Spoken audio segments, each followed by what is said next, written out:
What if I told you that being quiet isn't a flaw, but a superpower? Have you ever wondered why you feel everything so deeply, while others seem unaffected? Why crowds drain you and small talk feels like a torture session?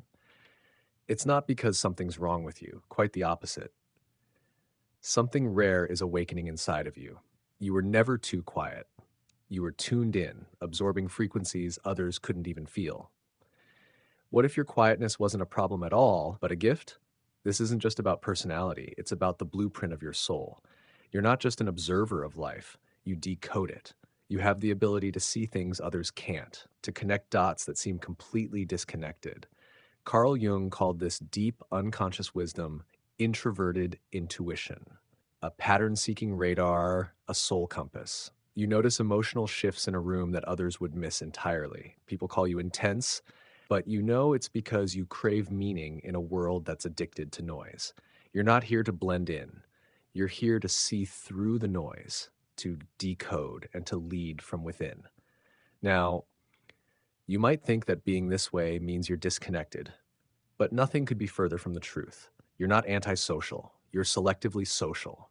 The truth is, you're more connected to your inner world than most people are to the outer one. But what if this inner connection was actually your greatest strength? Your solitude isn't loneliness, it's a creative sanctuary where ideas take shape and visions are born. When you're alone, you're not isolated, you're incubating. While others are distracted by the surface level chaos, you're finding clarity in the quiet. This isn't a weakness, it's your sacred space to heal, create, and align with who you truly are. So the next time someone asks why you're so distant, just remember, it's not about being cold. It's about conserving your energy for the things that truly matter. You don't need to prove your worth to anyone because you've already aligned with your own truth. And this is where the journey begins. As you continue to understand your inner world, you'll realize something remarkable. You're not just living life, you're designing it. Ready to learn more about how your quiet power shapes your reality? Let's dive deeper into the next chapter and uncover the hidden forces at play within you. In a world that's obsessed with the pursuit of popularity, followers, likes, blue check marks, and influencer titles, you've never been impressed. None of that holds your attention because you understand that these superficial measures of success don't speak to the soul. For you, it's always been about something deeper, something with more substance. It's not the spotlight you're after, but the spark, the kind of spark that changes lives. You aren't seeking recognition, but resonance. Not likes, but legacy. While others chase fleeting trends and viral fame, you are on a different quest, one for purpose. Deep down, you know that you were never meant to go viral.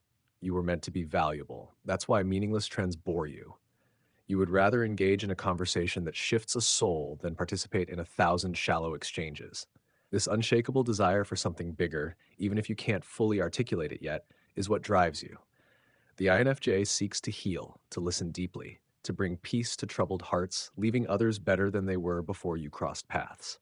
The INTJ, on the other hand, seeks to build, architecting visions, systems, empires, not for applause, but for lasting impact. They want to leave behind something that will endure long after they are gone. Neither of you operates from ego. Instead, you are both driven by a vision that burns quietly within. A vision that, though no one else may fully understand, you feel every single day. As Carl Jung famously said, the process of individuation, the journey toward becoming your truest self, is not just psychological, it's sacred. If you're reading this thinking, why do I feel like I'm meant for something more? That's because you are. You were never meant to follow the crowd. You were destined to shift the collective. Your mission wasn't designed to be understood by everyone, because not everyone is meant to understand it. As a visionary, you know that visionaries are often misunderstood at first. They are too deep for the surface world, too honest for a society full of facades, too focused for those who are easily distracted. Your quiet fire isn't random. It's a compass, a divine whisper that says, there's more. Keep going. You may not have all the answers yet, but your ongoing search shows that you haven't abandoned your calling. So don't sell your soul for approval. Don't dilute your truth just to fit in. Don't get caught up in comparing your sacred mission to someone else's popularity contest. One day, maybe long after you're gone, someone will come across something you created. They'll read your words, hear your voice, feel your impact, and it will change them forever. That is purpose, and that is why you're here.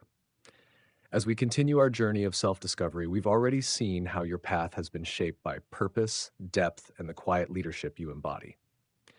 Now, let's delve into a core part of who you are: your imagination. It's often misunderstood. People see you zoning out, drifting into your own world, and they assume you're just daydreaming to escape reality.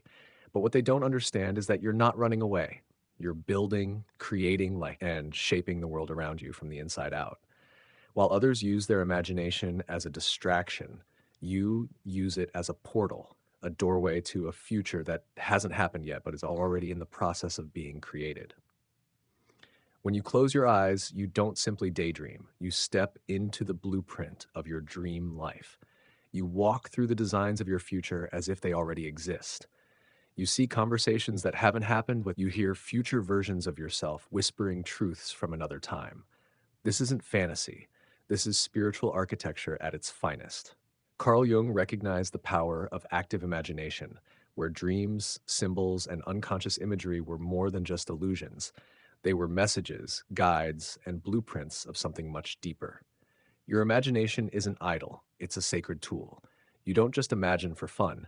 You imagine to connect with a greater force, to create, to communicate in ways that go beyond words. You've lived moments in your mind with more clarity than most people experience in reality. Ideas so vivid they feel more real than the world around you. And here's the kicker: those visions don't just fade away, they stay with you. They haunt you in the best way possible, guiding your actions every single day. You reverse engineer your dreams step by step, with intention, with strategy, with soul. What begins as a spark in your mind starts to materialize in the physical world quietly and powerfully. This isn't just daydreaming, it's divine design. You weren't cursed with a wild imagination. You were blessed with access to the unseen, to a deeper realm of possibility. Yes, it can be lonely. Most people don't see what you see. They don't feel what you feel. They think your visions are impractical until you make them real. But don't shrink your dreams to fit their fears. Don't dull the brilliance of your mind just because others can't see what you see. Your imagination isn't a playground. It's a portal to your purpose, a direct line to your soul's calling. So keep dreaming, keep seeing, keep imagining like your life depends on it, because it does. Your vision is already taking shape in the ether, waiting for you to bring it into this world.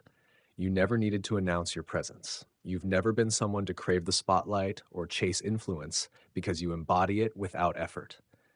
You've been a leader long before the world gave you permission. Not with noise, not with dominance, but with depth.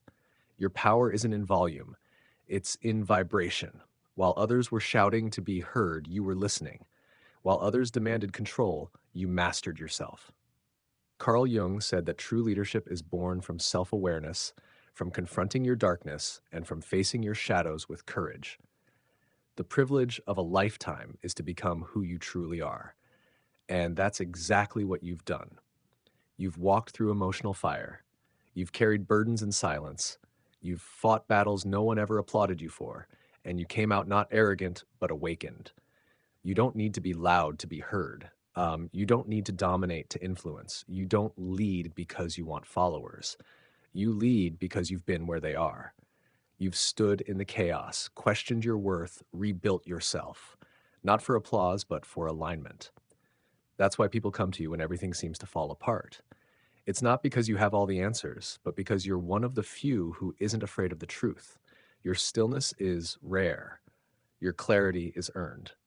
Your wisdom is paid for in silence, solitude, and soul work. You don't motivate with catchy slogans, you inspire with your presence.